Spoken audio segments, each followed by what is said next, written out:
중국 제품은 더 이상 로우엔드가 아니다.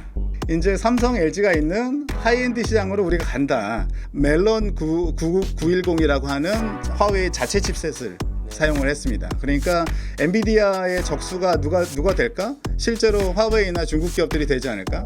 OS부터 디바이스 IoT, 반도체까지 다 섭렵을 하면 우리나라를 앞설 수도 있다. 네. 빠른 시일 내에.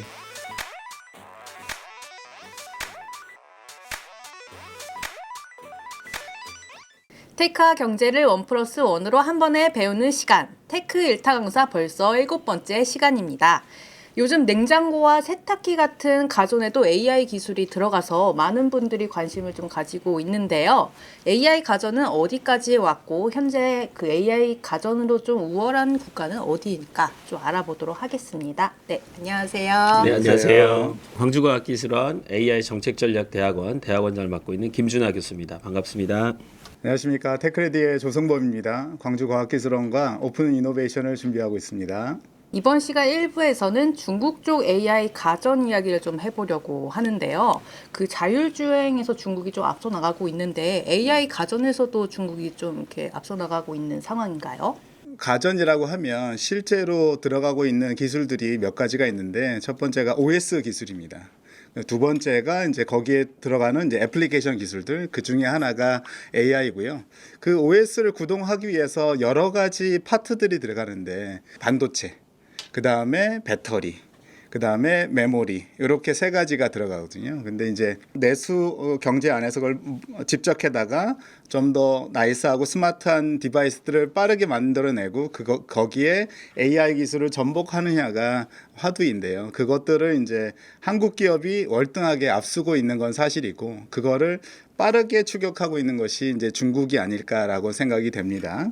이런 가전은 제가 보기에는 반도체 역사와 굉장히 밀접하다라고 생각이 돼서 미국에서 반도체를 트랜지스터를 만들었을 때 빠르게 추격하는 국가가 있었습니다. 어딘 줄 아십니까? 그 국가가 중국입니다. 중국은 트랜지스터를 언제 발명을 했냐면 1956년도에 개발을 했고요. 그 다음에 그게 이제 개혁 개방 시대, 등소평의 개혁 개방 시대를 넘어오면서 그게 빠르게 미국과 협력을 하면서 주춤하게 된 겁니다. 예, 그래서 미국에서 나오는 반도체 기술들을 들여다가 빠르게 제조하고 생산해서 이제 제품을 이제 저가로 글로벌하게 진출시키는 그런 노력들을 했죠.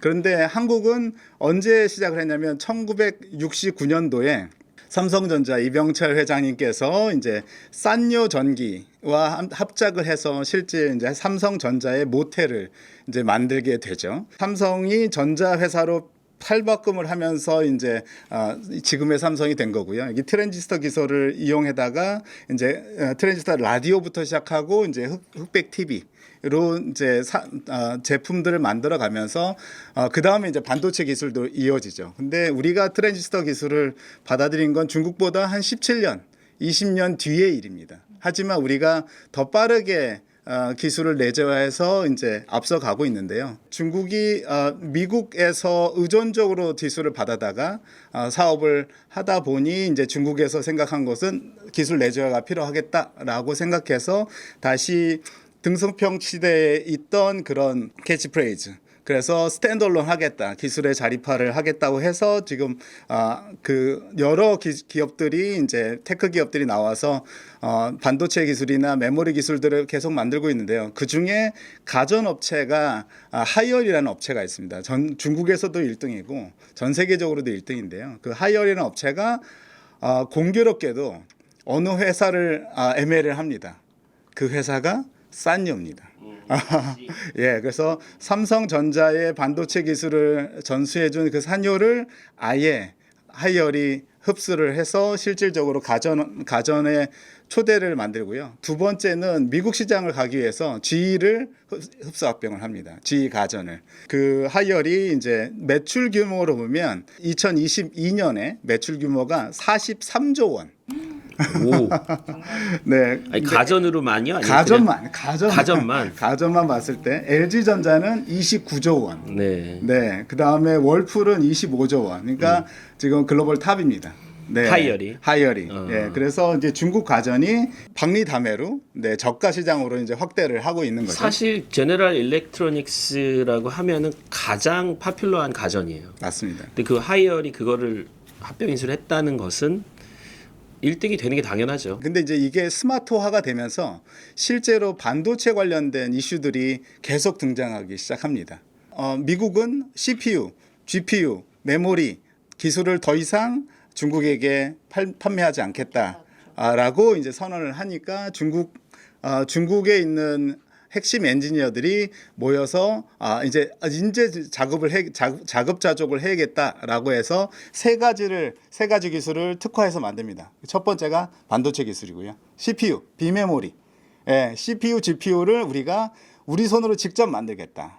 그 다음에 이제 배터리 기술 확보하겠다. 세 번째 OS, 안드로이드에서 iOS에서 우리가 벗어나겠다라고 해서 세 가지 기술을 특화해서 이제 자체 기술을 확보를 하는데 그거의 핵심적인 아이콘이 등장합니다. 화웨이 메이트 XT라고 하는 휴대폰 얘기하시는 휴대폰 스마트폰입니다. 이거. 스마트폰 안에는 아까 말씀드린 가전에 들어가는 모든 파트들이 다 집적돼 있고 가장 스마트한 그런 OS들이 들어가거든요. 화웨이가 만들어낸 3단 폴더폰. 네, 3단 폴더폰을 보시면 실질적으로 제가 삼성의 3단 폴드폰하고 비교를 했거든요. 굵기가 폴드한 상태가 실제로 3단 폴드폰에 비해서도 얇고요. 펼쳤을 때는 삼성 폴드폰은 7인치 정도지만 얘는 10인치 정도죠. 예, 그래서 훨씬 넓다.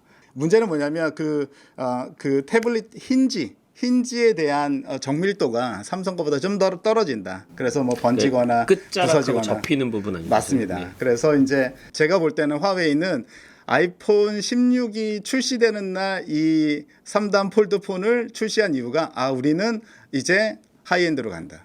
예, 그래서 이제 태블릿만한 폴드폰을 접어서 주머니 안에 넣고 다녀라라고 하는 메시지를 전달한 거고요. 이번에 2024년 CES 라스베가스에서 폴더블 TV가 나왔어요. 네. 그래서 100인치인데 100인치가 책상만 이렇게 접혔다가 다시 펼쳐져요. 약간 병풍처럼. 병풍처럼 이게 네 단으로 접혔다 네 단으로 다시 펼쳐지는데 그 안에서의 LED 이 힌지 부분이 나중에는 거의 차이가 안 날 만큼 거의 완벽하게 LED 패널을 만들더라고요.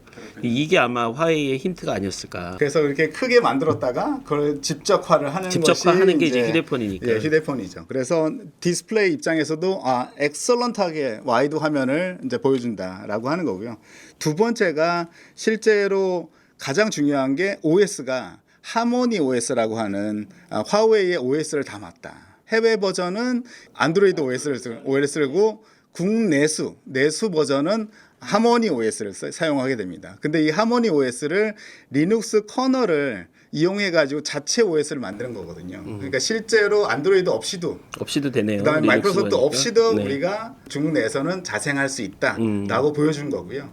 우리나라도 타이젠이나 굉장히 다양한 웹 OS나 다양한 OS를 만들려고 하는데 실패한 이유들이 되게 많거든요.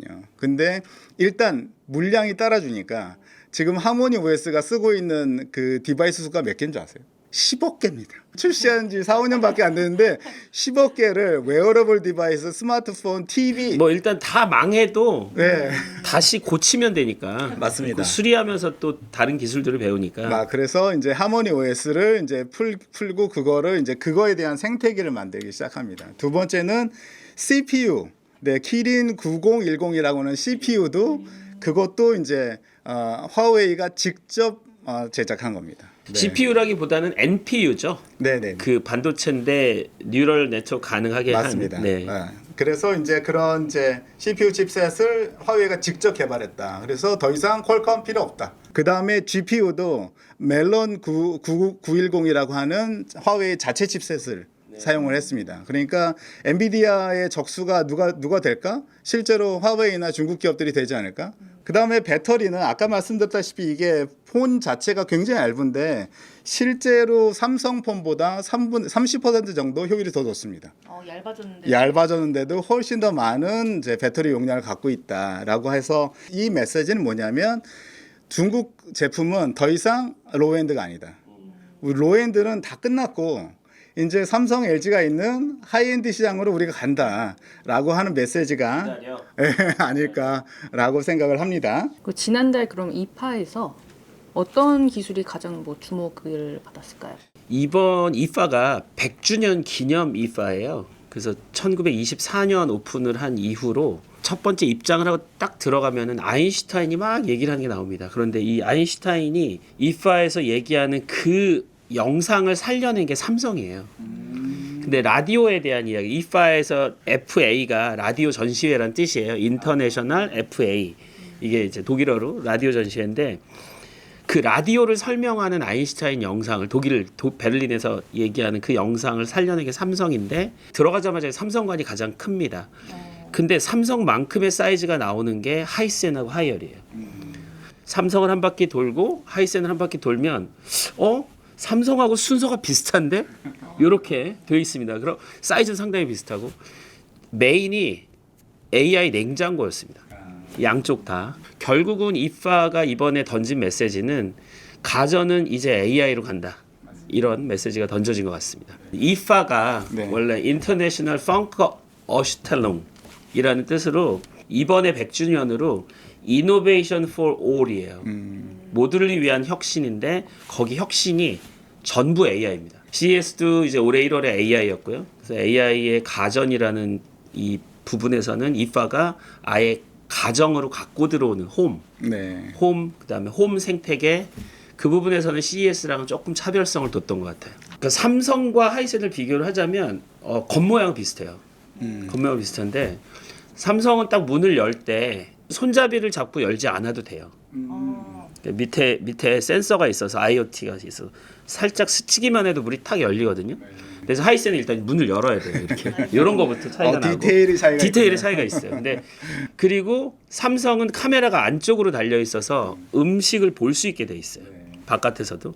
근데 하이센도 카메라가 안쪽으로 달려 있긴 한데 이건 인식용이에요. 바깥에서 볼 수는 없어요.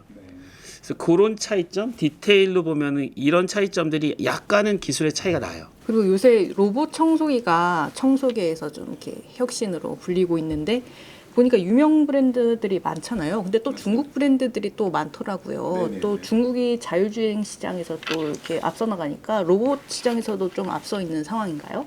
제가 알고 있는 게 이제 로보락이라는 게 있었어요. CES에서. 로보락의 가장 핵심은 물만 갈아주면 셀프 클리닝을 해요. 우리는 손으로 빨아야 되잖아요. 그쵸. 본인이 빨거나 걸레를 네. 근데 얘는 옆에 물박스가 따로 있어요. 로봇 청소기를 알아서 AI 컨트롤 하는데 잘 청소해 주는 건 어디까지인지 모르겠죠. 다시 돌아가서 기다리면 이게 다시 더러운 물로 리사이클이 돼요. 이렇게 깨끗한 거랑 더러운 게 그 청소가 된다. 그 더 놀라운 건 뭐냐면 이 로봇 청소기의 정밀도가 실제로 예전에는 그렇게 정밀하지 못했거든요. 보통은 적외선 센서를 이용해서 많이 탐지하고 다녔는데 근데 여기에 자율주행의 라이다 기술이 들어갑니다. 지난번에 제가 이제 자율주행 시간에도 말씀드렸지만 중국의 국영연구소가 실제로 1,000만 원대 라이다를 100만 원대로 만들었는데 근데 그 라이다 기술이 100만 원짜리 로봇 청소기 안에 들어가려면 이게 몇만 원대로 지금 내려온 거 아닙니까? 실제로 그런 기술을 내재화하는 게 굉장히 빠르고 집적화하는 게 중국이 빠른데 이제 그게 로봇 청소기 안에 들어갔다. 근데 이제 문제가 되는 게 실제 이제 로봇 청소기가 이제 해킹이 당한다고. 보안이 취약했다고 이제 문제가 되는데요. 그래서 근데 이제 지금 중국의 입장은 그러니까 IoT 입장도 여러분들 아시는지 모르겠지만 실제로 블루투스가 해킹되는 사례가 종종 있습니다. 누구나 그 실제로 네트워크에 대해서 관장을 하고 그다음에 그 프로토콜을 이해를 하면 중간에 해킹이 됩니다. 그래서 실제로 많은 자동차 기업들이 블루투스 키 언락을 할 때 실제 조심해서 하라고 경고를 하는 경우도 많고 현대나 BMW나 벤츠는 실제로 블루투스 키에 대해서 보안에 대해서 굉장히 신경을 많이 씁니다. 근데 이제 그렇게 그런 대기업들이 하는 것 로봇에 비해서 이런 로보킹이나 이런 로봇 가전업체들이 중소 가전업체들이 보안까지 신경을 못 쓰는 건 실제 사실이고요. 근데 대부분 다 이 사람들이 코드를 갖다 쓸 때 오픈소스를 갖다 쓰기 때문에 백 윈도우는 열려 있을 수 있다라는 가정을 생각하고 이제 해야 되는데 그런 것들을 생각을 안 하는 경우가 있는 것 같아요. 그래서 저희가 중요한 게 앞으로 이렇게 IoT 디바이스들이 많아지면 나중에 그게 두 개의 생태계로 바뀔 거다. 두 개의 생태. 예, 첫 번째는 스마트 띵스, 삼성전자의 스마트 띵스 프로. 예, 그래서 이제 삼성전자가 스마트 띵스를 통해서 전체 오픈 이노베이션 플랫폼을 만들고 전 세계에 있는 IoT 디바이스들 그다음에 그런 가전 제품들을 모으는 작업들을 하고 있는데요. 근데 문제는 스마트 띵스가 실제로 안드로이드 OS itself는 아니기 때문에 실제로 직접 컨트롤할 수 있는 게 많지 않습니다. 그래서 다이렉틀리 컨트롤하는 거, 인다이렉틀리 블루투스나 아니면 IP 네트워크를 통해서 클라우드를 통해서 통제하는 부분들이 생기는 구글도 거죠. 그렇게 하고 있잖아요. 근데 맞습니다. 구글과 삼성 스마트띵스의 차이가 있을 거 아니에요. 근데 생태계의 차이죠. 왜냐하면 생태계 차이. 예, 왜냐하면 삼성전자는 삼성전자 자체가 만들어내는 디바이스들이 워낙 많고 그리고 이제 같이 생태계에 있는 하청업체들이 맞습니다. 있고. 두 번째는 그 디바이스 반도체 칩셋 내지는 그 디바이스의 환경의 업그레이드에 맞게 OS를 계속 업그레이드 해줘야 되는데 패치를 작업을 해줘야 되는데 실제로 가전을 하지 않으면 패치 작업을 하기 어렵습니다. 구글은 결국은 이제 네트워킹 기술만 있다는 맞습니다. 거죠. 그래서 구글이 실제 로봇 기술을 상용화 못한 이유도 거기에 있지 않을까라는 그럼 생각이 우리는 듭니다. 제조 기반이라게 가능한 거네요. 맞습니다. 그래서 삼성이 제조 기반의 AI 기술, 그다음에 이런 스마트 네트워킹 기술이 있기 때문에 가능한 거고요. 그래서 그 삼성이 구축하고 있는 스마트 띵스는 메타라고 하는 그런 전용 IoT 전용 프로토콜을 마이크로소프트와 이제 구글과 다양한 그런 플랫폼 기업들과 같이 만들고 있어서 생태계가 굉장히 넓어지고 있다라고 하는 거고요. 근데 중국도 그러면 그런 플랫폼 같은 게 맞습니다. 중국은 지금 화웨이가 준비를 하고 있거든요. 화웨이의 하모니라고 하는 OS의 넥스트 버전. 거기에 이제 하모니 OS의 에코시스템을 이렇게 만들고 있습니다. 삼성 대비 화웨이가 다른 점은 화웨이는 OS 자체를 갖고 있다. 그 다음에 OS의 발전이 어떻게 되냐면 기존의 스마트폰 OS로 만들다가 스마트폰 OS를 안드로이드하고 우리가 경쟁할 수 있을까? 경쟁할 수 없죠. 없다라고 생각해서 기본 플랫폼 구조를 IoT스럽게 만들었어요. 그래서 자기가 화웨이가 생산하고 있는 모든 디바이스들 전체 프로덕트 라인에 들어갈 수 있는 IoT OS 기반으로 만들었기 때문에 실제로 생태계가 훨씬 더 확장될 수 있고 굉장히 라이트하기 때문에 많은 중소기업들이 플랫폼을 가져다 쓰게 되면 실제로 안드로이드를 쓸 거냐 아니면 이제 화웨이 하모니 OS를 쓸 거냐라고 이제 비견되지 않을까. 그 우리나라에서 로보락이 시장 1위라고 하는데 그 로보락을 좀 구매를 좀 주저하는 부분이 있어서 약간 중국 기업에서 만든 거다 보니까 약간 해킹되거나 뭐 우리 집 뭐 사생활이 좀 이렇게 노출되지 않을까 이런 우려가 있어서 그런 거라고 하거든요. 뭐 이 부분에 대해서는 뭐 어떻게 생각을 하시나요? 블루투스 해킹 부분에 이게 정보까지 넘어가는 일은 없지 않습니까? 완전 저가 카메라들은 실제로 이렇게 가정 보안용 카메라들 있잖아요. 그거는 실제로 종종 그 카메라 영상이 해킹된다라고 이제 뉴스가 많이 들어오고 있거든요. 근데 로보락 같은 경우나 이런 브랜드가 있는 기업들은 첫 번째로 패치를 자주 해주셔야 됩니다. 그 백도어가 있는 것도 아니잖아요. 백도어가 있는 게 아닙니다. 그러니까. 백도어가 있는 건 아닌데 실제로 백도어가 그게 패치를 한다는 이유는 백도어가 어떻게든 그 틈새를 비집고 들어갈 들어오는 시간이 거를 있다. 예, 그것들을 막아야 되니까 패치를 하는 거거든요. 그러니까 그 패치를 자주 해주지 않고 널브러 두면 그게 문제가 생길 수도 있습니다. 두 번째는 저 같은 경우는 가능하면 음성 인식 기능을 쓰지 않습니다. 네, 음성 인식 기능을 쓰지 않고 실제로 그냥 그 로봇 청소기면 청소만 하라고 합니다. 현 시점에서 그러면은 뭐 앞서 많은 기업들을 얘기를 했는데 현 시점에서 그럼 AI 가전에서 가장 뭐 잘 나가고 있다 하는 기업은 뭐 어떤 기업이 있을까요? AI 가전 이런 단어를 쓰자면은 현재로서는 삼성이 가장 앞서 있다 이렇게 삼성. 생각을 할 수 있어요. LG도 상당히 이파 전시를 잘했어요. 근데 삼성은 또 중국에도 안 밀리고 LG한테도 안 밀리는 정도 레벨의 AI 가전. 삼성의 타이틀이 AI for All이었어요. 모든 것을 위한 AI였는데 잘 표현했던 것 같고 중국 기업이 아마 물량으로 1등을 할 거예요. 실제로 하이엔드로 막 치고 올라오고 있는 중국 기업도 무시하기가 어렵다. 제가 보기에는 기술적인 측면을 보면 실제로 한 10%, 20% 정도 뒤서긴 하지만 차이가 있긴 하지만 이제 그 감성의 차이가 실제로 가격의 차이로 반영이 되거든요. 그렇기 때문에 그 1-20%가 삼성의 LG의 그 하이엔드 마진을 지금 확보하고 있겠지만 실제 하지만 이제 물량 공세로 중국이 빠르게 치고 올라오고 있다. 저는 그렇게 생각합니다. 방금 설명하신 OS부터 디바이스 IoT, 반도체까지 다 섭렵을 하면 맞습니다. 우리나라를 앞설 수도 있다. 네. 네. 빠른 시일 내에. 네. 네, 이번 시간 1부는 AI 가전에 대해서 알아봤는데 2부에 또 AI 가전 관련해서 더 재밌는 이야기로 다시 돌아오도록 하겠습니다. 네, 두 분 감사합니다. 네, 감사합니다. 올해는 반이 중국이라는 거예요. 그러니까 CES의 절반이 중국이고 이파의 절반이 중국인 거예요. 두 번째는 AI. 그러니까 그 전에 우리가 이런 단어를 썼었죠. 스마트 TV. 이 단어가 없어졌습니다. AI TV로 바뀌었습니다.